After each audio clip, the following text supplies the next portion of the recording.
업무보고에 앞서 대통령의 말씀을 읽겠습니다. 창조 경제의 성공 조건 중에 하나가 경제 민주화이고 그것을 책임지고 있는 여러분이야말로 새 정부 경제정책 성공의 핵심 역할을 맡고 있다고 할 수 있습니다. 큰 책임감과 자부심을 가지고 열과 성을 다해주기를 바랍니다. 경제 민주화는 어느 한쪽을 옥죄려고 하는 것이 아니라 그동안 만연했던 불공정한 제도와 관행을 바로잡아서 우리 경제 주체 모두가 노력한 만큼 정당한 성과를 거두고 공동 발전할 수 있는 원칙이 바로선 시장 경제를 만들려고 하는 것입니다. 원칙이 없이 문제가 생길 때마다 어떤 때는 과하다 싶을 정도로 규제를 하고 또 어떤 때는 선심성 정책을 내놓으면서 근본적인 문제를 해결하려는 노력을 하지 않아서 악순환의 고리가 끊어지지를 않았습니다. 새 정부에서는 이런 일이 반복돼서는 안 됩니다. 시간이 걸리더라도 원칙을 확실히 세워야 하고 그 원칙을 일관성 있게 유지해야 합니다. 제가 생각하는 경제 민주화의 원칙은 여러 차례 밝힌 적이 있지만 첫째, 중소기업 등 경제적 약자에게는 확실히 도움을 주어야 하고 둘째로 국민적 공감대가 부족한 정책은 부작용을 최소화하면서 단계적으로 추진해 가야 하고 셋째, 대기업의 장점은 살리되 잘못된 관행은 반드시 바로잡아서 공생의 기업 운영을 하도록 하는 것입니다. 이런 큰 원칙 아래 현장에 맞는 세심하고 체계적인 정책을 세워서 추진해 나가야만 우리 경제의 근본적인 문제들을 해결할 수가 있습니다. 앞으로 새 정부의 경제 민주화 정책이 성공을 해서 우리의 목표인 경제 부흥과 국민 행복을 이룰 수 있도록 공정위가 정책의 중심을 잘 잡고 균형 있는 법 집행과 공정한 정책 추진을 해나가기를 바랍니다. 공정한 경쟁을 저해하거나 경제적 약자의 삶의 터전을 빼앗는 위법 행위에 대해서는 일관된 원칙을 가지고 엄격하게 대처를 해주기 바라고 그 전에 기업들이 스스로 의식과 문화를 바꿔서 서로 공생하면서 국민들의 신뢰를 얻을 수 있도록 만들어주기를 바랍니다. 2013년도 공정거래위원회 업무 계획을 보고드리겠습니다. 건설공사 시공 중에 발생하는 모든 민원사항은 하도업체의 비용으로 처리한다는 식의 부당 특약을 전면 금지하겠습니다. 아울러 하도업법의 보호 대상이 현재는 중소기업으로 국한되어 있으나 매출액 6천억 원 미만의 중견기업까지 확대하겠습니다. 다음으로 불합리한 유통거래 관행도 개선해 나가겠습니다. 대규모 유통업법을 엄정히 집행하고 인테리어 비용 등 각종 비용들을 합리적으로 분담할 수 있도록 명확한 기준을 마련하겠습니다. 또한 지난해에 공정위와 대형 유통업체 간에 합의했던 수수료 인하 관련 사항이 잘 지켜지고 있는지 모니터링을 강화하고 판매 수수료 수준이 지속적으로 하향 안정화되도록 유도해 나가겠습니다. 가맹점주의 권리 강화도 추진하겠습니다.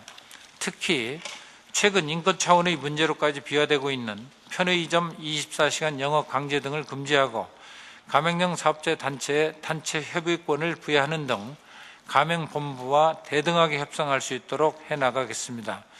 또한 가맹본부의 잦은 매장 리뉴얼 강요 행위를 금지하고 공정위에 가맹점주가 즉시 이용할 수 있는 한 라인을 신설하여 불공정 행위를 신속히 차단하고 애로사항을 개선해 나가겠습니다.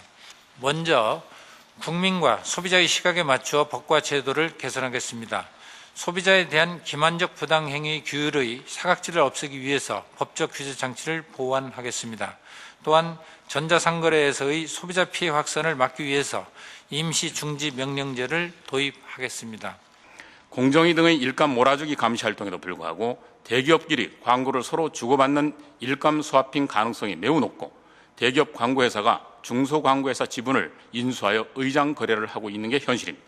기업에서 그 원격 조정 장치를 이용해 가지고 저희 동료가 보고 있던 컴퓨터 파일이 그냥 눈앞에서 사라져 버리는 경우도 있었습니다.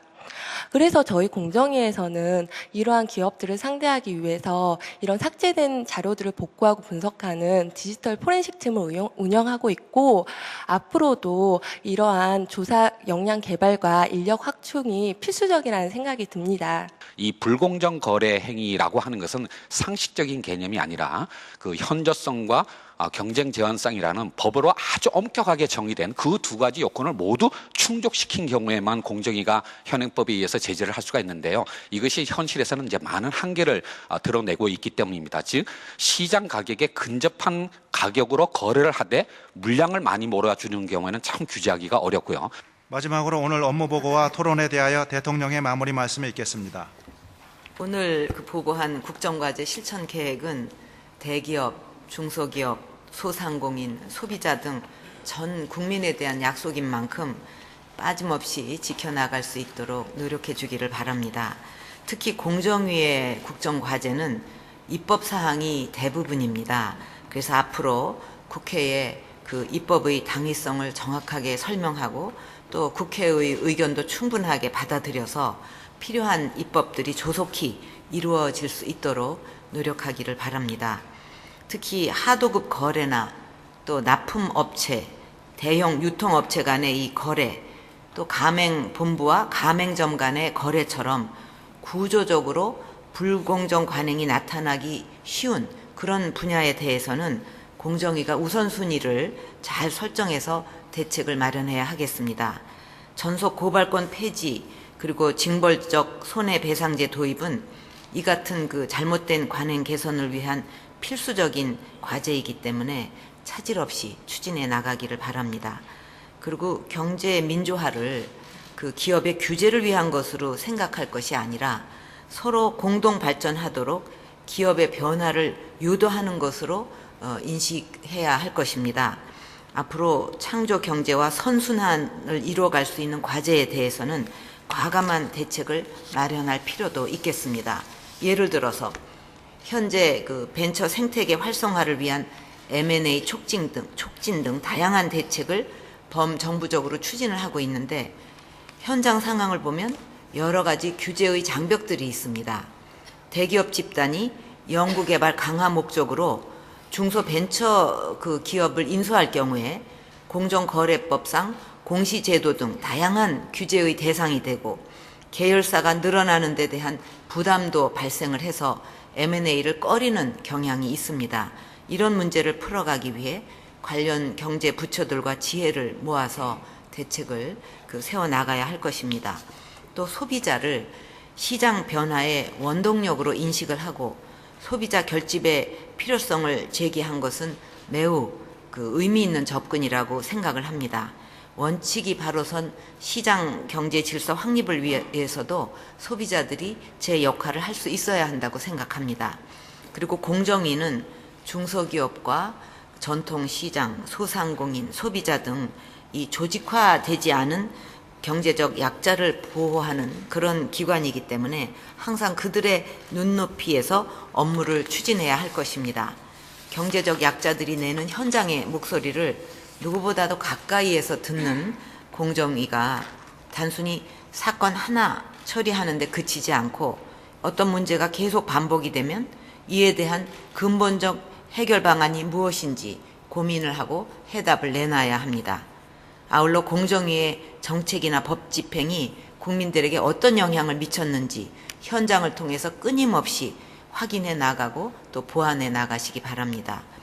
경제민주화 정책은 공정위와 더불어서 정부 전체가 힘을 모아서 이루어 나가야 할 과제입니다. 그래서 공정위만의 업무라고 생각하지 말고 보다 넓은 시각에서 칸막이를 열고 일을 해야 할 것입니다. 관련 기관들이 권한을 놓고서 다투다 보면 자칫 기업의 부담만 커질 수가 있기 때문에 협의체 구성 같은 것을 통해서 필요한 정보는 공유를 하고 또 이것을 효과적으로 활용하는 방안을 찾아야 하겠습니다. 그래서 원칙이 바로선 시장 경제를 확립하는데 여러분의 역할이 누구보다도 중요하다는 것을 인식하고 공정하고 투명한 시장 경제 질서 확립하는데 다 같이 노력해 주시기 바랍니다. 오늘 모두 수고 많으셨습니다. 예.